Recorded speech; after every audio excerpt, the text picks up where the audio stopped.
नमस्कार दोस्तों, स्वागत है आप सबका अमित क्लासेस आगरा के स्टडी प्लेटफॉर्म पर। तो दोस्तों आज की जो ईपी टेट की क्लास है, जो कि बहुत ही ज्यादा महत्वपूर्ण रहने वाली क्लास है दोस्तों। इस क्लास में हमने जैव विविधता और पर्यावरण संरक्षण के जितने भी प्रश्न परीक्षा में पूछे गए हैं वो सभी इसमें शामिल हुए हैं दोस्तों। और दोस्तों एक बात और, ये जितने भी प्रश्न हैं सभी यूथ कंपटीशन टाइम से लिए गए हैं, यानी इस बुक के जितने भी प्रश्न हैं वो सभी इस वीडियो में शामिल हैं, पर्यावरण संरक्षण और जैव विविधता वाले प्रश्न। तो बिल्कुल देरी ना करते हुए बने रहिए मेरे साथ इस वीडियो में एंड तक। और हाँ, जितने भी भाई बहनों ने अभी तक चैनल को सब्सक्राइब नहीं किया हुआ है वो प्लीज चैनल को सब्सक्राइब और बेल आइकन को प्रेस जरूर करें। तो चलिएगा दोस्तों, स्टार्ट करते हैं। बात करते हैं दोस्तों प्रश्न नंबर फर्स्ट की। देखिएगा, बहुत ही ज्यादा महत्वपूर्ण प्रश्न है। इसमें आपसे क्या बोला गया है, WWF से आशय है। बताइए WWF से क्या आशय है, आपको पता होना चाहिए। WWF होता क्या है, सबसे पहले आपको यह पता होना चाहिए, ठीक है। और दूसरी बात है, ये कौन से संगठन के अंतर्गत आता है, इसकी स्थापना कब हुई थी, बताइएगा। WWF की सबसे पहले आपको फुल फॉर्म पता होना चाहिए, वो क्या है आपकी वर्ल्ड वाइल्ड लाइफ फंड। तो आपकी ऑप्शन जो सी है वो करेक्ट हो जाएगी, वर्ल्ड वाइल्ड लाइफ फंड है दोस्तों। और बात करते हैं इसकी स्थापना कब हुई थी, इसकी स्थापना 1962 में हुई थी। और किसके द्वारा स्थापना हुई थी, IUCN के द्वारा इसकी स्थापना दोस्तों हुई थी दोस्तों। तो चलिएगा दोस्तों आगे बढ़ते हैं। इतनी जानकारी इसके लिए बहुत ही ज्यादा महत्वपूर्ण है, ये जानकारी ही ज्यादातर पूछी जाती है पेपरों में। तो चलिएगा स्टार्ट करते हैं। नेक्स्ट बात करते हैं प्रश्न नंबर सेकंड की। संकटग्रस्त जंतु दैत्याकार पांडा कहा जाता है। बताइए, संकटग्रस्त जंतु दैत्याकार पांडा कहा जाता है, ये आपको कमेंट करके बताना है। बताइए कहां पाया जाता है, कमेंट करिए। ऑस्ट्रेलिया में पाया जाता है, भारत में, चीन में या ब्राजील में, कमेंट करके मुझे बताइएगा। ये कहां पाया जाता है दोस्तों, चीन में पाया जाता है दोस्तों। ये आपको पता होना चाहिए, बहुत ही ज्यादा इंपॉर्टेंट है। चलिएगा आगे बढ़ते हैं। बात करते हैं प्रश्न नंबर 3 की। निम्नलिखित में से किसमें सर्वाधिक जैव विविधता पाई जाती है। बताइए जैव विविधता, ये 4 आपको ऑप्शन दिए गए हैं। सर्वाधिक जैव विविधता कहां पाई जाती है, चीतोष्ण पर्णपाती वन बायोम में, उष्ण कटिबंधीय सदा वर्षा वन बायोम में, शीतोष्ण घास प्रदेश बायोम में, या सवाना बायोम में। कमेंट करके मुझे बताइएगा कि सबसे ज्यादा जैव विविधता कहां पाई जाती है, कमेंट करिएगा ज्यादातर। हाँ करेक्ट, ऑप्शन जो आपका बी है, उष्ण कटिबंधीय सदाबहार वर्षा वन में क्या पाती है, सबसे ज्यादा जैव विविधता पाई जाती है। ठीक है दोस्तों, और ये ऐसे बने दोस्तों कि यहाँ दक्षिण और उत्तर के लगभग 28 डिग्री के भीतर इसमें क्या टेम्परेचर होता है दोस्तों, ठीक है। और ये एशियाई, ऑस्ट्रेलिया, अफ्रीका, दक्षिणी अमेरिका, मध्य अमेरिका और प्रशांत महाद्वीपों में भी पाए जाते हैं दोस्तों। चलिएगा आगे बढ़ते हैं। बात करते हैं प्रश्न नंबर 4 की, मोस्ट इंपोर्टेंट है। चिपको आंदोलन के प्रणेता है। बताइए चिपको आंदोलन जो हुआ था उसके प्रणेता कौन कौन है, ये आपको बताना है। कमेंट करके मुझे बताइएगा कौन कौन है।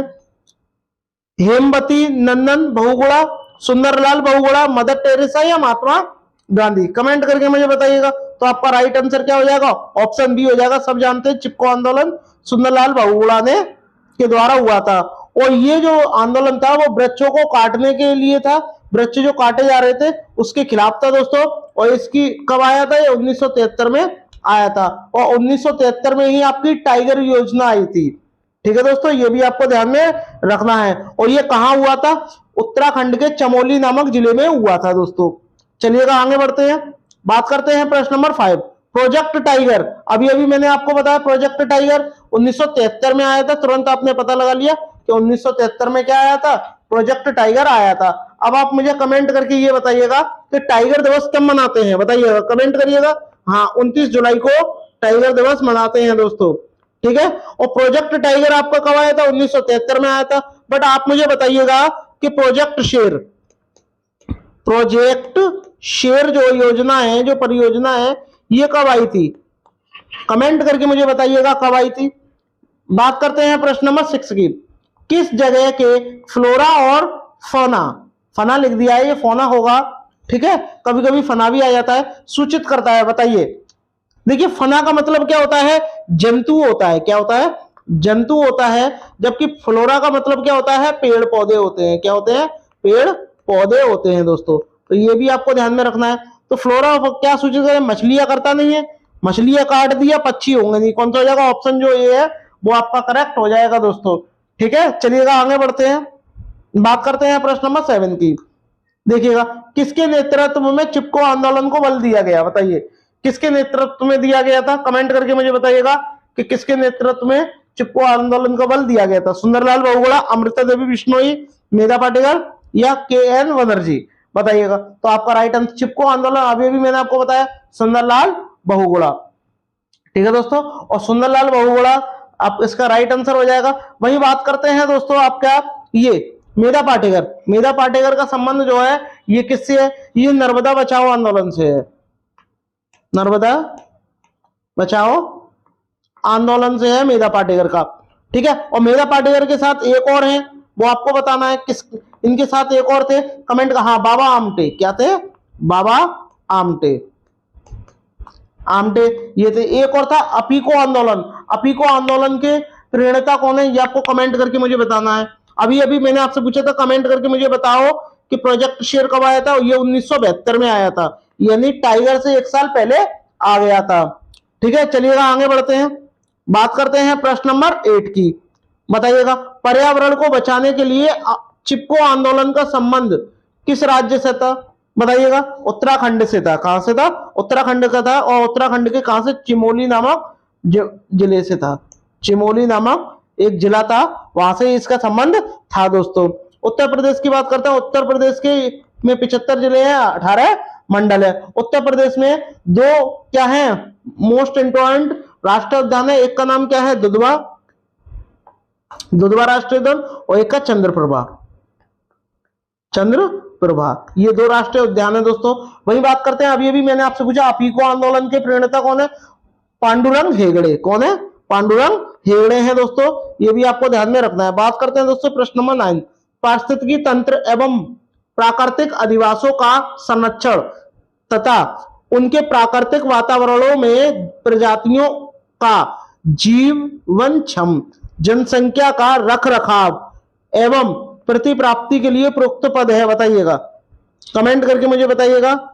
हाँ, आपका राइट आंसर क्या हो जाएगा? इसका राइट आंसर क्या है दोस्तों? ऑप्शन जो आपका बी है, स्वस्थाने जो है आपका राइट आंसर हो जाएगा। मोस्ट इंपॉर्टेंट है दोस्तों, ये आपको ध्यान में रखना है दोस्तों। बात करते हैं प्रश्न नंबर 10, ये भी मोस्ट इंपॉर्टेंट है, इसका कमेंट करके आप मुझे बताइएगा क्या है? सामुद्रिक कछुओं को जीवंत जीवाश्म कहा जाता है क्योंकि वे 150 मिलियन वर्षों से भी अधिक समय से पृथ्वी में क्या है उपस्थित हैं। भारतीय उपमहाद्वीप के जल के भागों में पाए जाने वाले 5 प्रजातियों के समुद्री कच्छ में सबसे अधिक संख्या किसकी है? ये आपको बताना है। किसकी है? ऑलिव रिडले की है दोस्तों, ये भी आपको ध्यान में रखना है। मोस्ट इंपॉर्टेंट है ये क्वेश्चन। ऑलिव जो रिडले है ये मोस्ट इंपॉर्टेंट है, ध्यान में रखिएगा दोस्तों। बात करते हैं प्रश्न नंबर 11 की। देखिएगा, प्रश्न नंबर आपसे 11 में क्या बोला गया है? अंतरराष्ट्रीय स्तर पर वन्य जीव की सुरक्षा हेतु संस्था है। बताइए, जो वन्य जीव की सुरक्षा करती है एक संस्था है, उसका आपको नाम बताना है, और यह भी बताना है कि इसकी स्थापना कब हुई थी और इसका हेडक्वार्टर कहां है। बताइएगा, क्या IUCN है, UNICEF है यानी यूनिसेफ है, IUPAC है या WHO है? बताइएगा। तो आपका राइट आंसर क्या हो जाएगा? IUCN हो जाएगा। बात करते हैं दोस्तों इसकी फुल फॉर्म की। इसकी फुल फॉर्म है international union for conservation of nature. इसकी क्या है फुल फॉर्म है दोस्तों? इसकी स्थापना कब हुई थी? 1948 में हुई थी, और इसका जो हेडक्वार्टर है ये कहां है दोस्तों? ये आपका स्विट्जरलैंड में है। हाँ है दोस्तों, स्विट्जरलैंड में इसका हेडक्वार्टर है। चलिएगा बात करते हैं प्रश्न नंबर 12 की। संरक्षण या विनाश पुस्तक के लेखक है। बताइएगा, संरक्षण या विनाश एक पुस्तक है, उसके लेखक कौन है? बताइए। सरला बहन है, वंदना सिवा है, जिम कॉर्बेट। ये तो आपका राष्ट्रीय उद्यान है जो कि कहाँ है? Jim Corbett. कमेंट करके मुझे बताइएगा कहाँ है? रॉस्किन बॉन्ड। तो आपका राइट आंसर क्या हो जाएगा? आपका ऑप्शन जो आपका ए है वो करेक्ट हो जाएगा, यानी संरक्षण या विनाश जो पुस्तक है इसके लेखक कौन है? सरला बहन है दोस्तों, ये आपको ध्यान में रखना है दोस्तों। जिम कॉर्बेट आपकी उत्तराखंड में है, ठीक है, ये आपको ध्यान में रखना है दोस्तों। बात करते हैं प्रश्न नंबर 13 की। इसमें आपसे क्या बोला गया? पर्यावरण एवं वन मंत्रालय भारत सरकार द्वारा पर्यावरण के क्षेत्र में दिया जाने वाला एक पुरस्कार है, उसका आपको नाम ये बताना है कौन सा है, पर्यावरण मित्र, पर्यावरण श्री, तरु मित्र या वृक्ष मित्र। कमेंट करके मुझे बताइएगा कि पर्यावरण के क्षेत्र में एक पुरस्कार दिया जाता है, उसका नाम क्या है। उसका राइट आंसर क्या हो जाएगा, वृक्ष मित्र, यानी जो आपका ऑप्शन जो डी है वो आपका करेक्ट हो जाएगा दोस्तों। ठीक है, इसकी शुरुआत जो थी वो किसने की थी, इंदिरा गांधी ने की थी। ठीक है दोस्तों, बात करते हैं प्रश्न नंबर 14, रेड डाटा बुक में सम्मिलित है, बताइए रेड डाटा बुक में क्या सम्मिलित है, ये आपको बताना है, और ये कौन जारी करता है और इसकी स्थापना कब हुई थी ये भी आपको बताना है। कमेंट करके मुझे बताइएगा कौन कौन से जीव आते हैं इसमें रेड डाटा बुक में। देखिए रेड डाटा बुक में कौन से जीव आते हैं, विलुप्त के कगार पर है, ठीक है, अति संकटग्रस्त है, संकटग्रस्त है, सुवेद है, संकटापन्न है, ठीक है, या कम चिंतनीय, ये सारे क्या है रेड डाटा बुक में आते हैं। तो विलुप्त हो रहे जीव ये भी आ जाएगा, आपत्तिग्रस्त आ जाएगा, और इनमें से कोई नहीं, बताइएगा। जबकि ये चारों हैं इसमें से, अब चारों हैं तो आप कौन सा लगाओगे बताइए, सुवेद जीव तो होगा नहीं, बताइए सिर्फ सुवेद, हाँ, लेकिन ये दोनों जो हैं वो इसी के अंतर आ रहे हैं। सुवेद का मतलब ही क्या होता है, जो विलुप्त हो रहे हैं, तो आपका क्या हो जाएगा, ऑप्शन जो आपका ए है वो करेक्ट हो जाएगा दोस्तों।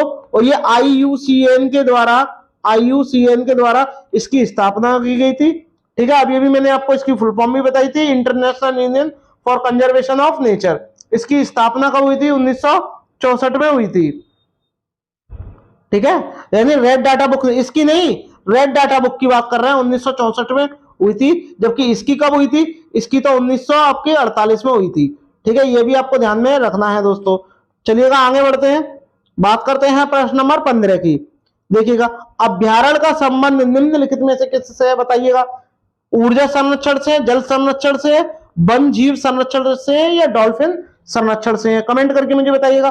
देखिए अभ्यारण्य का संबंध जो है, अभ्यारण्य का मतलब क्या होता है, जो जीव जंतुओं को क्या संरक्षण दे, तो और वो कहाँ होंगे, वन होंगे। वन्य जीव संरक्षण जो है इसका करेक्ट आंसर हो जाएगा दोस्तों।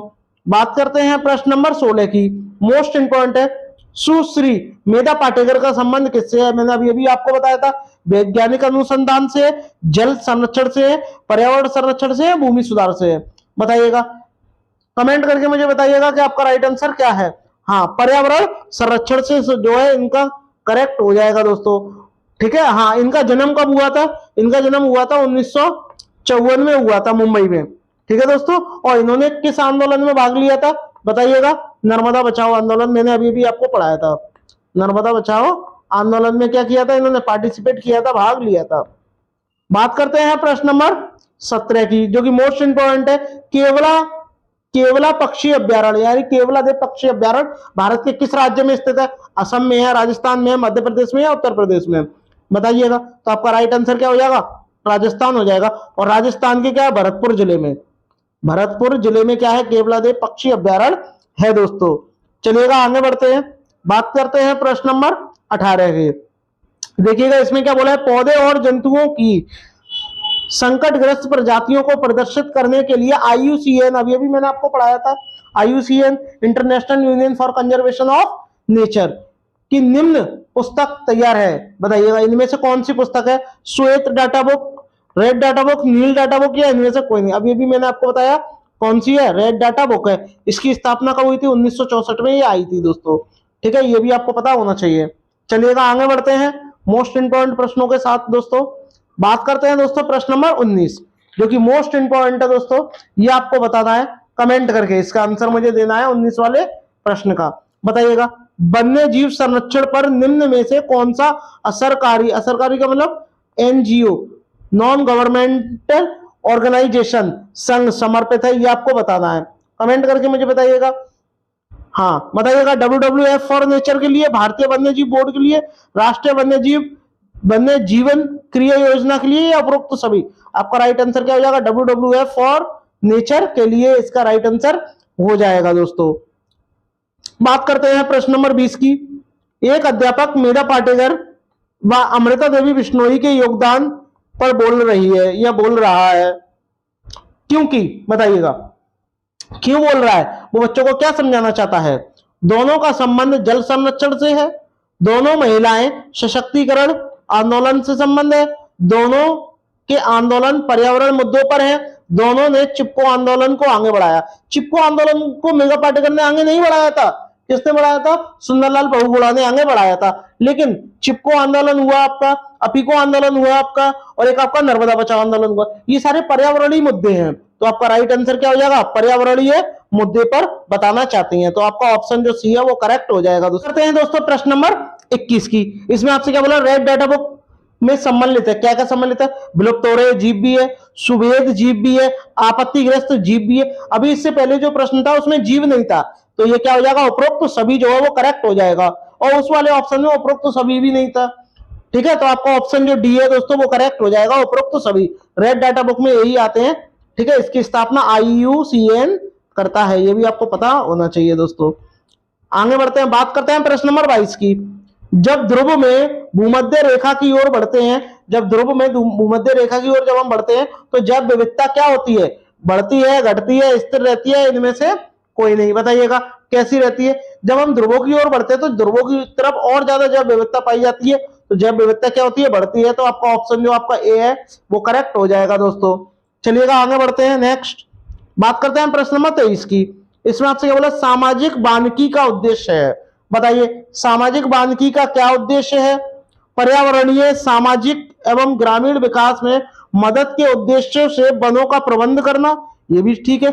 ग्रामीण क्षेत्रों में चकबंदी, नहीं गलत हो गया, वन्य प्राणी चारागाह का विकास, तो आपका ऑप्शन जो आपका ए है वो करेक्ट हो जाएगा। सामाजिक वानिकी यानी समाज में वनों का क्या करना? प्रबंध करना, यही क्या होता है? सामाजिक वानिकी होता है। बात करते हैं प्रश्न नंबर 24 की। चिपको आंदोलन के जनक गौरा देवी भी थे और सुंदरलाल बहुगुणा भी थे, ठीक है। द्वारा चिपको आंदोलन किस गांव में चलाया गया था? बताइएगा। आपको मैंने बताया था चिपको आंदोलन जो था आपका कहां था? उत्तराखंड के चिमोली नामक जिले में चलाया गया था, लेकिन जिले में भी एक गांव था, वो आपको बताना है। तो उस गांव का नाम क्या है? बताइएगा। सबसे पहले बात करते हैं, ये उत्तराखंड में चलाया गया था, उत्तराखंड में, ये भी पूछा जा सकता है। अब उत्तराखंड के किस जिले में? चिमोली में चलाया गया था, ठीक है, चिमोली में।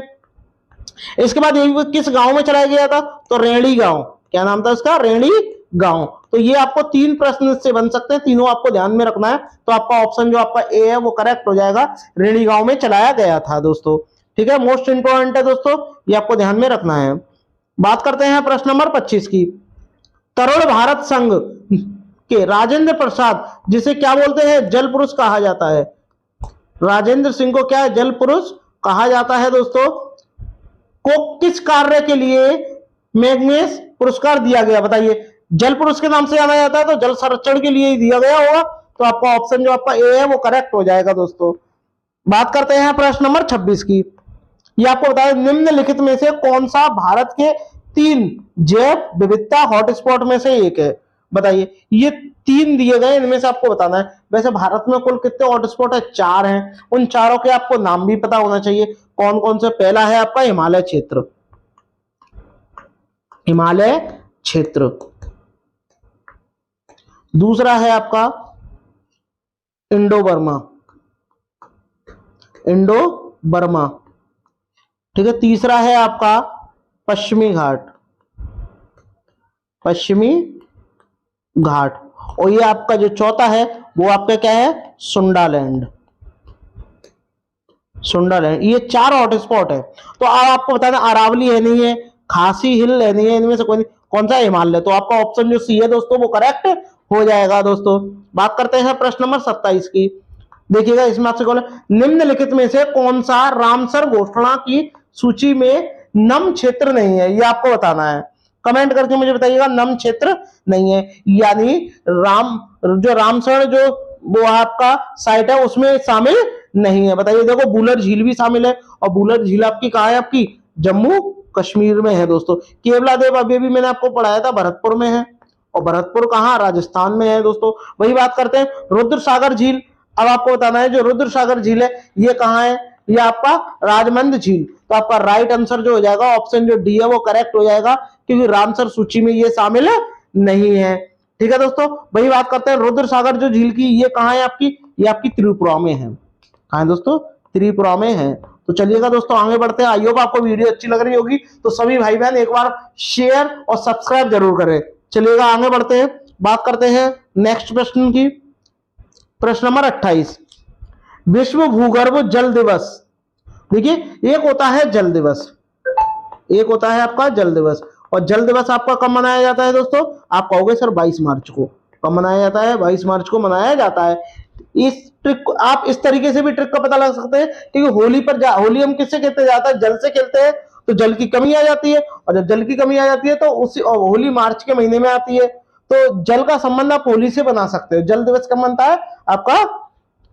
कब बनता है? 22 मार्च को मनाया जाता है। वही बात करते हैं भूगर्भ जल दिवस, ये आपका अलग हो जाएगा। भूगर्भ जल दिवस कब मनाते हैं? 10 नवंबर को, 10 जनवरी को। 10 जनवरी को विश्व हिंदी दिवस मनाते हैं, विश्व हिंदी दिवस, ये भी आपको ध्यान में रखना है। 5 सितंबर को बताने की जरूरत नहीं है, टीचर डे मनाते हैं, ठीक है। तो आपका राइट आंसर क्या हो जाएगा? 10 जून हो जाएगा। 10 जून जो है भूगर्भ जल दिवस मनाते हैं दोस्तों, ठीक है। चलिएगा आगे बढ़ते हैं, बात करते हैं प्रश्न नंबर 29 की। बहुत ही बढ़िया प्रश्न है दोस्तों, ये आपको बताया निम्नलिखित में से कौन सा विश्व का सर्वोच्च पर्यावरण संरक्षण पुरस्कार है? बताइए, सर्वोच्च पर्यावरण पुरस्कार है पर्यावरण के क्षेत्र में विश्व का, ये आपको बताना है कमेंट करके। तो कमेंट करके बताइएगा कि कौन सा है, कमेंट करके बताइएगा। गोल्डन बियर पुरस्कार, गोल्डन पांडा पुरस्कार, गोल्डन ग्लोब पुरस्कार, गोल्डन पाम्स पुरस्कार। तो आपका राइट आंसर क्या हो जाएगा? गोल्डन पांडा जो पुरस्कार है ये विश्व का पर्यावरण के क्षेत्र में सर्वोच्च पुरस्कार है, ठीक है दोस्तों। तो ये आपको ध्यान में रखना है। इसको ग्रीन ऑस्कर भी कहा जाता है, इसको ग्रीन ऑस्कर भी कहा जाता है, ठीक है दोस्तों। ये भी आपको ध्यान में रखना है, मोस्ट इंपॉर्टेंट प्रश्न है। चलिएगा आगे बढ़ते हैं, बात करते हैं प्रश्न नंबर 30 की। प्रश्न नंबर 30 में विश्व शौचालय दिवस कब मनाते हैं? बताइएगा, विश्व शौचालय दिवस कब मनाते हैं? कमेंट करके मुझे बताइएगा कि आपका विश्व शौचालय दिवस कब मनाया जाता है। कमेंट करके मुझे बताइएगा, जल्द से जल्द कमेंट करिएगा कि विश्व शौचालय दिवस कब मनाया जाता है। बताइएगा, 4 फरवरी को, 15 मार्च को, 29 नवंबर को, 19 नवंबर को, यह आपका 22 सितंबर को। 22 सितंबर की बात करते हैं दोस्तों, तो गेंडा दिवस, विश्व गेंडा दिवस जो है कब मनाया जाता है दोस्तों? 22 सितंबर को मनाया जाता है। वही बात करते हैं दोस्तों 19 नवंबर की, तो 19 नवंबर में आपका कौन सा शौचालय दिवस मनाया जाता है? तो आपका राइट आंसर क्या हो जाएगा? ये आपका हो जाएगा प्रश्न नंबर, वो क्वेश्चन नंबर, आंसर जो है आपका ऑप्शन सी जो है वो करेक्ट हो जाएगा। वही बात करते हैं दोस्तों 15 मार्च की। 15 मार्च को उपभोक्ता दिवस मनाते हैं, विश्व उपभोक्ता दिवस, उपभोक्ता दिवस मनाते हैं दोस्तों। 4 फरवरी की बात करते हैं, कमेंट करके बताइएगा, विश्व कैंसर दिवस, विश्व कैंसर दिवस जो है वो 4 फरवरी को मनाया जाता है दोस्तों। चलिएगा आगे बढ़ते हैं, देखिएगा मोस्ट इंपॉर्टेंट प्रश्न है दोस्तों, ये जो प्रश्न है 2017 में पूछा गया है यूपी टेट में। चलिएगा दोस्तों स्टार्ट करते हैं, देखिएगा इसमें आपसे क्या कहा है, निम्नलिखित परावैंगनी किरणों में से कौन सी सर्वाधिक हानिकारक होती है? बात करते हैं दोस्तों परावैंगनी किरणें। परावैंगनी किरणें आप किसमें होती है? सूर्य के प्रकाश में, सूर्य के प्रकाश में होती है दोस्तों, प्रकाश में। और ये जब आती है, सूर्य का प्रकाश जब आता है, सूर्य का प्रकाश किसमें आता है? समताप मंडल में, समताप मंडल में प्रवेश करता है। और समताप मंडल में कौन सी परत पाई जाती है दोस्तों? Ozone layer. और ओजोन लेयर में 3 किरणें गिरती हैं, कौन कौन सी? A B C. और सबसे ज्यादा ये कौन सी लेयर, ये जो ओजोन परत है, ये कौन सी किरण को रोकती है? वो ज्यादातर सी को रोकती है दोस्तों। रोकती तो तीनों को ही है, लेकिन सर्वाधिक जो हानिकारक है उसे ही रोकती है। और वो कौन सी आपकी हानिकारक है? यूवी सी, यानी अल्ट्रावायलेट रेज सी जो है मोस्ट इंपॉर्टेंट है। चलिएगा आगे बढ़ते हैं, बात करते हैं प्रश्न नंबर 2 की। देखिएगा, आर्सेनिक द्वारा जल प्रदूषण सर्वाधिक है। अब आपको बताना है जो आर्सेनिक है सबसे ज्यादा जल प्रदूषण इससे कहां होता है, ये आपको बताना है। बताइएगा कमेंट करके, क्या उत्तर प्रदेश में, मध्य प्रदेश में, बिहार में या पश्चिम बंगाल में? बताइएगा कहां कहां होता है। तो आपका राइट आंसर क्या हो जाएगा? पश्चिम बंगाल इसका करेक्ट आंसर हो जाएगा दोस्तों। चलिएगा आगे बढ़ते हैं, बात करते हैं प्रश्न नंबर 3 की। निम्नलिखित में से कौन सी ग्रीन हाउस गैस नहीं है? अब ये 4 ऑप्शन दिए गए हैं, 4 में से 3 ग्रीन हाउस गैस है और एक जो है ग्रीन हाउस गैस नहीं है। तो आपको बताना है कौन सी ग्रीन हाउस गैस नहीं है। बताइएगा, carbon dioxide, nitrous oxide, nitrous oxide होता है N2O, और कार्बन डाइऑक्साइड CO2, हीलियम आपका HE होता है, और मीथेन आपका CH4 4 होता है। तो देखिए हीलियम क्या है, एक तत्व है, तो ये वाला है नहीं है। अब ये है नहीं है ग्रीन हाउस गैस, तो इसीलिए आपका राइट आंसर तो यही हो जाएगा। तो ऑप्शन जो सी है वो करेक्ट आंसर हो जाएगा। यानी ये भी ग्रीन हाउस गैस है, ये भी है और ये भी है, बट हीलियम जो है एक एलिमेंट है और ये ग्रीन हाउस गैस नहीं है। बात करते हैं दोस्तों प्रश्न नंबर 4 की। ध्वनि प्रदूषण का मापन की इकाई द्वारा किया जाता है। बताइए ध्वनि प्रदूषण का, इसमें बोला है ध्वनि प्रदूषण का जो मापन है आप कौन सी यूनिट से करते हैं, ये आपको बताना है। बताइएगा कमेंट करके। मनुष्य के लिए ध्वनि जो होती है वो कितनी लगभग होनी चाहिए, 25 से 30। अब 25 से 30 क्या, डेसिबल, क्या, डेसिबल। ठीक है दोस्तों, तो आपका राइट आंसर क्या हो जाएगा, बी जो है वो करेक्ट आंसर हो जाएगा दोस्तों। जूल जो है ये कार्य का मात्रक होता है, न्यूटन आपका बल का मात्रक होता है दोस्तों। चलिएगा आगे बढ़ते हैं, बात करते हैं प्रश्न नंबर 5 की। अंतरराष्ट्रीय ओजोन दिवस कब मनाते हैं, 16 सितंबर को मनाते हैं दोस्तों। ठीक है, ये आपका करेक्ट हो जाएगा। 22 मार्च को क्या मनाते हैं, कमेंट करके मुझे बताइएगा, क्या मनाते हैं, पृथ्वी दिवस। पृथ्वी दिवस जो है वो 22 मार्च को मनाते हैं। और 16 सितंबर को ओजोन दिवस मनाते हैं। ओजोन परत कहां पाई जाती है, समताप मंडल में पाई जाती है दोस्तों, ये आपको ध्यान में रखना है। चलिएगा आगे बढ़ते हैं, बात करते हैं प्रश्न नंबर 6 की। देखिएगा इसमें आपसे क्या बोला, निम्नलिखित ईंधनों में से कौन सा न्यूनतम पर्यावरण प्रदूषण उत्पन्न करता है, यानी बहुत ही कम पर्यावरण जो है प्रदूषण करता है, बाकी जो 3 होंगे वो ज्यादा पर्यावरण पॉल्यूशन करते हैं। बताइएगा कौन सा होगा आपका राइट आंसर, क्या डीजल है, क्या डीजल है, पेट्रोल है, हाइड्रोजन है या कोयला है। बताइएगा, आपको पता होना चाहिए कि हाइड्रोजन जो है वो बहुत ही कम पर्यावरण प्रदूषण वाला तत्व है, जबकि बात करते हैं इसी को ही भविष्य का ईंधन कहा जाता है। आपसे एक प्रश्न पूछ सकता है कि भविष्य का ईंधन किसे कहा जाता है, तो आप क्या लगाओगे, आपका जो आपका हाइड्रोजन है वही आपका आंसर हो जाएगा दोस्तों। बात करते हैं प्रश्न नंबर 7 की। देखिएगा निम्नलिखित किस गैस के कारण भोपाल गैस त्रासदी हुई थी। अब बात करते हैं दोस्तों भोपाल गैस त्रासदी है, ये कब हुई थी ये घटना, बताइएगा। 2-3 दिसंबर 1984 की रात को हुई थी। ठीक है, कहां हुई थी ये एमपी में हुई थी, और एमपी की राजधानी क्या है आपकी, भोपाल। ठीक है दोस्तों, और ये कौन सी गैस के रिसाव के कारण ये घटना हुई थी, ये आपको बतानी है। बताइएगा किस गैस के कारण ये घटना हुई थी, क्या क्लोरोफ्लोरो के कारण हुई थी, बताइए, क्लोरोफ्लोरोकार्बन या कार्बन डाइऑक्साइड, नाइट्रस ऑक्साइड या मिथाइल आइसोसाइनेट। बताइएगा किस गैस के कारण हुई थी, आपका राइट आंसर क्या हो जाएगा, मिथाइल आइसोसाइनेट जो है इसका राइट आंसर हो जाएगा। एक कंपनी थी जिसका नाम क्या था, यूनियन कार्बाइड, उसके गैस के रिसाव के कारण ये घटना हुई थी दोस्तों। ठीक है, जबकि chlorofluorocarbon, carbon dioxide, nitrous oxide ये सारी क्या है, ग्रीन हाउस गैस है। ठीक है, यह एक जहरीली गैस है दोस्तों, और इसका रासायनिक फॉर्मूला क्या होता है, CH3NCO। ठीक है, ये भी आपको ध्यान में रखना है दोस्तों। चलिएगा आगे बढ़ते हैं, बात करते हैं दोस्तों प्रश्न नंबर 8 की। ग्रीन मफलर संबंधित है, बताइए जो आपका ग्रीन मफलर है ये संबंधित किससे है, मृदा प्रदूषण से, वायु प्रदूषण से, ध्वनि प्रदूषण से या जल प्रदूषण से। बात करते हैं दोस्तों जल पुरुष। जल पुरुष किसे कहते हैं, जल पुरुष किसे कहते हैं, ये आपके राजेंद्र सिंह को कहते हैं दोस्तों। किसको, राजेंद्र सिंह को कहा जाता है। जबकि बात करते हैं दोस्तों ग्रीन मफलर, ये आपका ध्वनि प्रदूषण है। और ग्रीन जो मफलर है ये होता क्या है, जैसे कि एक रोड ये है, दूसरी रोड ये है, बीच में डिवाइडर लगा होता है, और डिवाइडर के बीच में जो पेड़ पौधे लगाए जाते हैं, यहाँ पे पेड़ पौधे लगाए जाते हैं, ये ग्रीन मफलर कहलाते हैं। और ये वाहनों की जो ध्वनि होती है उसको कम करते हैं, इसीलिए ये लगाया जाता है। बात करते हैं दोस्तों प्रश्न नंबर 9 की। भूमंडलीय तापन का कारण है, बताइएगा भूमंडलीय तापन का क्या कारण है, कमेंट करके मुझे बताइएगा।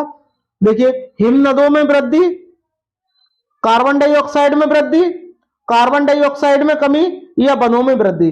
देखिए वनों में वृद्धि होगी तो जो भूमंडलीय तापन होगा वो घटता है, और कार्बन डाइऑक्साइड में जितनी कमी होगी तो भी क्या होगा, भूमंडलीय तापन कम होता है। और हिम नदों में वृद्धि यानी नदियों में पानी बहेगा, ज्यादा बर्फ पिघलेगी तो भी क्या होगा, भूमंडलीय तापन में कमी आएगी। लेकिन अगर कार्बन डाइऑक्साइड में वृद्धि हो जाएगी तो भूमंडलीय तापन में क्या हो जाएगी, वृद्धि हो जाएगी। तो आपका जो राइट आंसर है वो कौन सा है? ऑप्शन जो आपका बी है वो करेक्ट हो जाएगा दोस्तों। चलिएगा दोस्तों, बात करते हैं प्रश्न नंबर 10 की। इसमें आपसे क्या बोला गया है? गंगा एक्शन प्लान को लाने का उद्देश्य निम्नलिखित में से सुधार हेतु है, बताइए। गंगा एक्शन जो प्लान है ये लाने का मुख्य उद्देश्य क्या था और इससे क्या सुधार था? जल की गुणवत्ता, जल का वेग, जल की प्रचुरता, ये जल का तापन, बताइएगा इसका राइट आंसर क्या हो जाएगा, बताइएगा। तो इसका राइट आंसर क्या हो जाएगा? जल की गुणवत्ता के कारण गंगा एक्शन प्लान जो है लाना बहुत जरूरी था। ठीक है दोस्तों, चलिएगा आगे बढ़ते हैं। बात करते हैं प्रश्न नंबर 11 की। गैसीय अपशिष्ट है, बताइए गैसीय अपशिष्ट इनमें से कौन है, बताइए। अब गैसीय अपशिष्ट क्या होगा? जिसमें से क्या होगा? गैस निकलती है। ठीक है, सब्जी एवं फलों के छिलके ये होगा नहीं। घरों की नालियों में गंदा पानी, ये तो जल प्रदूषण हो गया। खेत खलिहानों से निकलने वाला कचरा, ये भी नहीं है। लकड़ी कोयला के जलने से, अब लकड़ी कोयला जब जलेगी तो धुआं उत्पन्न होगा, और धुआं उत्पन्न होगा तो धुआं ही क्या है? गैस है। तो आपका क्या हो जाएगा? ऑप्शन जो आपका डी है दोस्तों वो करेक्ट हो जाएगा दोस्तों। यह क्या है? गैसीय अपशिष्ट है। ठीक है दोस्तों, बात करते हैं प्रश्न नंबर 12 की। देखिएगा, निम्नलिखित वाहनीय ईंधन में से किसको आजकल पर्यावरण स्नेही माना जाता है? यानी वाहन का ईंधन है उनमें से किसको, अब वाहनों का ईंधन है जैसे पेट्रोल है, डीजल है, सीएनजी है, ठीक है, द्रवित पेट्रोलियम है, प्राकृतिक गैस, ये सारी क्या है आपकी? ये सब वाहन के ईंधन है। अब ईंधन है तो इनमें से कौन सा बढ़िया है? बढ़िया यानी स्नेही है। तो देखिए, डीजल पेट्रोल ये तो प्रदूषण फैलाते हैं। द्रवित पेट्रोलियम गैस ये भी है, लेकिन जो संपीड़ित जो गैस होती है जैसे जिसे सीएनजी कहते हैं, सीएनजी ये क्या है? ये ज्यादा स्नेही है। क्यों? क्योंकि ये कम प्रदूषण करती है दोस्तों। बात करते हैं प्रश्न नंबर 13 की। कौन सा वायुमंडलीय प्रदूषण अम्लीय वर्षा का प्रमुख स्रोत है, बताइएगा।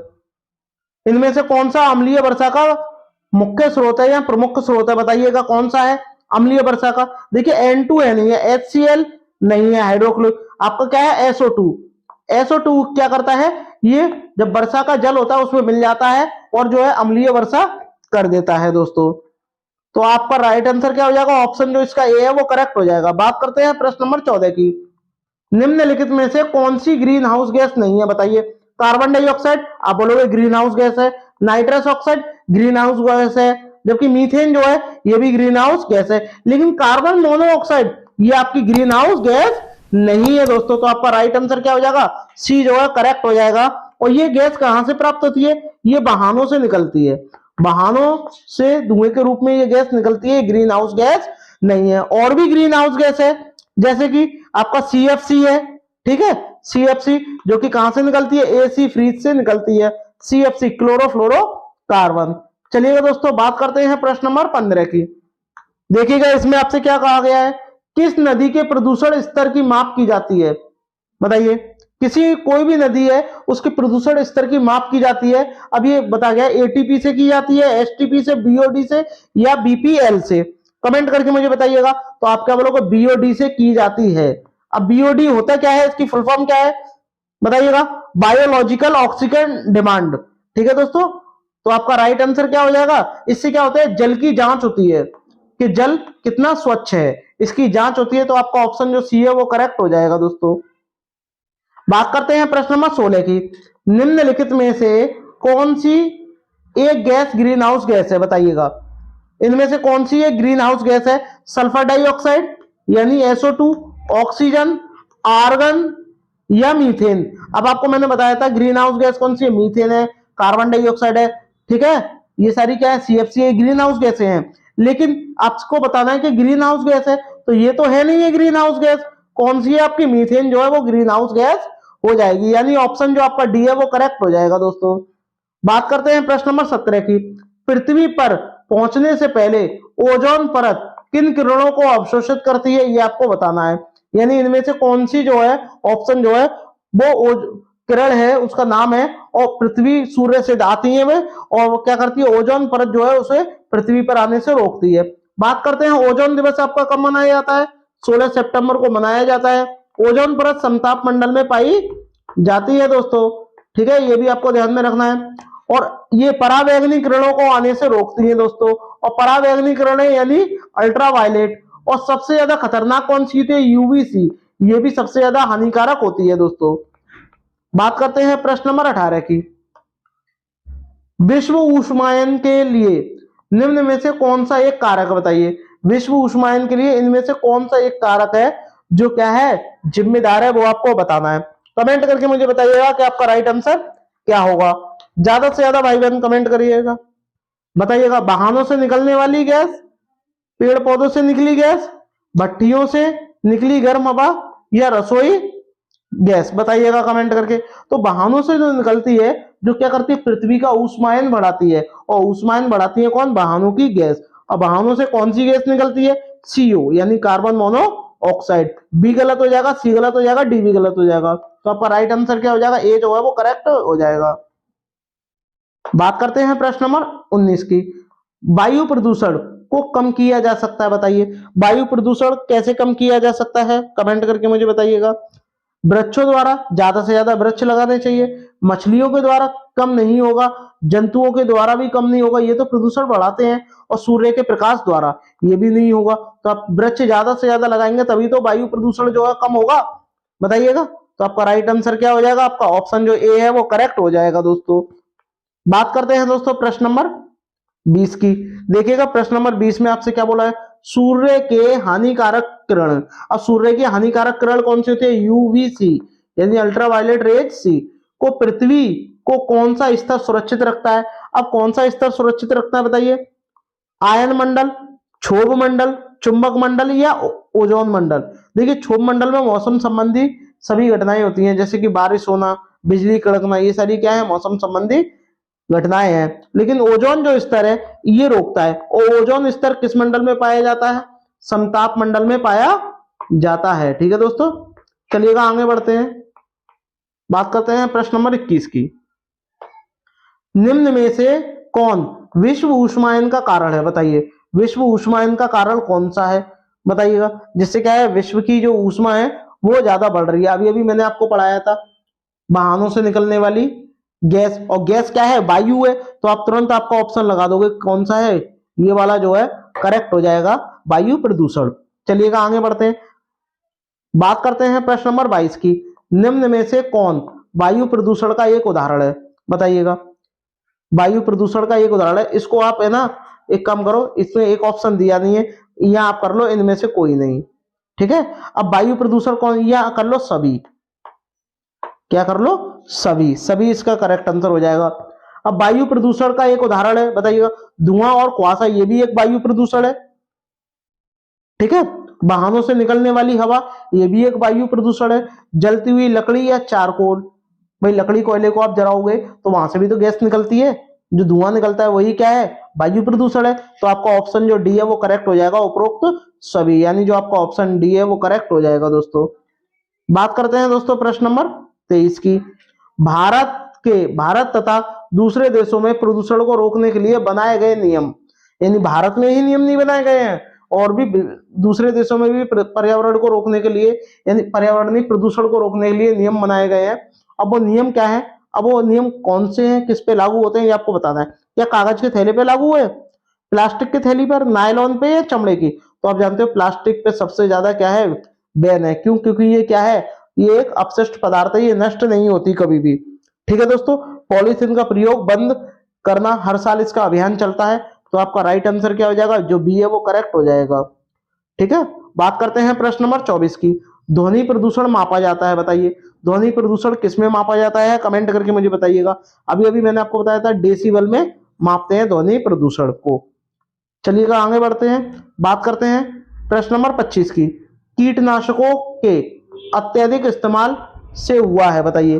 कीटनाशकों के ज्यादातर अगर आप इस्तेमाल करोगे तो उससे क्या होगा, ये आपको बताना है, बताइएगा। कमेंट करके मुझे बताइएगा कि आपका राइट आंसर क्या होगा, बताइएगा। कीटनाशकों का वायु प्रदूषण होगा, आप कहोगे नहीं होगा। ध्वनि प्रदूषण नहीं होगा, तो यह सभी तो होगा ही नहीं। तो आपका राइट आंसर क्या हो जाएगा, जो आपका जल प्रदूषण है ये करेक्ट हो जाएगा दोस्तों। ठीक है, चलिएगा आगे बढ़ते हैं। बात करते हैं प्रश्न नंबर 26 की। विश्व में जल संकट का प्रमुख कारण है, बताइए। जल संकट का जो जल का जो संकट है उसका प्रमुख कारण क्या है, बताइएगा। अम्ल वर्षा, आप कहोगे बिल्कुल नहीं। विश्व में तापमान में वृद्धि, ऐसा बिल्कुल भी नहीं। औद्योगिकरण होगा नहीं, तो आपका क्या हो जाएगा, नगरीकरण जो है ये क्या है, जल संकट का प्रमुख कारण है। हैं दोस्तों प्रश्न नंबर 27 की। इसमें आपसे क्या बोला गया है, देखिएगा, पेड़ पौधे प्रदूषण घटाते हैं। करेक्ट बात है भाई, पेड़ पौधे प्रदूषण घटाएंगे क्योंकि वह अवशोषण करते हैं। अब किसका अवशोषण करते हैं ये आपको बताना है, बताइएगा। सल्फर डाइऑक्साइड, अवशोषण का मतलब क्या है, सोखते हैं, यानी लेते हैं, ग्रहण करते हैं। कार्बन डाइऑक्साइड का, कार्बन मोनोऑक्साइड का या नाइट्रोजन का? तो आपका राइट आंसर क्या हो जाएगा, कार्बन डाइऑक्साइड को क्या करते हैं, ये ग्रहण करते हैं, और ऑक्सीजन को क्या करते हैं, मुक्त करते हैं। ठीक है, और इसी कारण क्या होता है, पेड़ पौधे जो है पर्यावरण जो प्रदूषण होता है उसको क्या है, घटाते हैं। तो आपका राइट आंसर क्या हो जाएगा, जो बी है वो करेक्ट हो जाएगा। दोस्तों बात करते हैं प्रश्न नंबर 28 की। महासागरों में जल स्तर, यानी जल स्तर के में जो वृद्धि होती है वो किस कारण होती है? ध्रुवीय प्रदेश जो होते हैं जहां ज्यादा बर्फ पड़ती है, बर्फ का पिघलना, अत्यधिक वर्षा, अम्ल वर्षा, या इनमें से कोई नहीं? तो इनमें से कोई नहीं होगा, नहीं, क्योंकि अम्ल वर्षा और अत्यधिक वर्षा का इसका कारण नहीं है। इसका मुख्य कारण क्या है, जो ध्रुवीय क्षेत्र होते हैं वहां से क्या है, जो बर्फ पड़ती है और वो पिघलना चालू हो जाती है। ठीक है, और जब बर्फ पिघलती है तो क्या होता है, उसका जो जल होता है वो महासागरों में जाता है और उसका जल स्तर बढ़ जाता है। तो आपका ऑप्शन जो ए है दोस्तों वो करेक्ट हो जाएगा। बात करते हैं प्रश्न नंबर 29 की। निम्न में से कौन पर्यावरण के लिए हानिकारक है, बताइए। क्या कागज है, कपड़ा है, धातु है या प्लास्टिक है? तो आपका राइट आंसर क्या हो जाएगा, जो प्लास्टिक जो है इस सर्वाधिक क्या है, आपका प्रदूषण का कारण है पर्यावरण के लिए। क्यों? क्योंकि प्लास्टिक जो है वो कभी नष्ट नहीं होती। ठीक है, चलिएगा आगे बढ़ते हैं। बात करते हैं प्रश्न नंबर 29 की। मिनीमाता रोग प्रदूषण जनित रोग है, जो परिणाम है ये आपको बताना है। और मिनीमाता जो बीमारी है सबसे पहले किस देश में देखी गई थी, जापान में देखी गई थी। और जापान में एक स्थान है जिसका नाम क्या है, मिनीमाता, वहां ये देखा गया था और इसी कारण उस जगह से ही इसका नाम पड़ गया मिनीमाता रोग। ठीक है, समुद्र में बिखरे तेल के कारण होता है, आप कहोगे गलत। वायुमंडल में आर्सेनिक जमा हो जाएगा, गलत। औद्योगिक पारा अपशिष्ट में पानी को छोड़ने पर, यानी ज्यादातर अगर आप जितना पारे को आप उसमें छोड़ोगे पानी में तो क्या होगा, ये क्या हो जाएगा, मिनीमाता रोग ज्यादा हो जाएगा। मनुष्य के कार्बनिक अपशिष्ट को पानी, पीने के पानी में छोड़ने का कारण, ये भी नहीं होगा, ये भी नहीं होगा, ये भी नहीं होगा। आपका राइट आंसर क्या हो जाएगा, सी हो जाएगा। पारा क्या होता है आपका Hg, और इसे ही क्या बोलते हैं, मरकरी कहा जाता है। ठीक है दोस्तों, ये भी आपको ध्यान में रखना है दोस्तों। चलिएगा आगे बढ़ते हैं। हाँ दोस्तों, फाइनली दोस्तों ये वीडियो फिनिश हो चुकी है। अगर आपको ये वीडियो अच्छी लगी हो तो सभी भाई बहन लाइक शेयर सब्सक्राइब जरूर करें दोस्तों। मिलते हैं नेक्स्ट वीडियो में, तब तक के लिए धन्यवाद।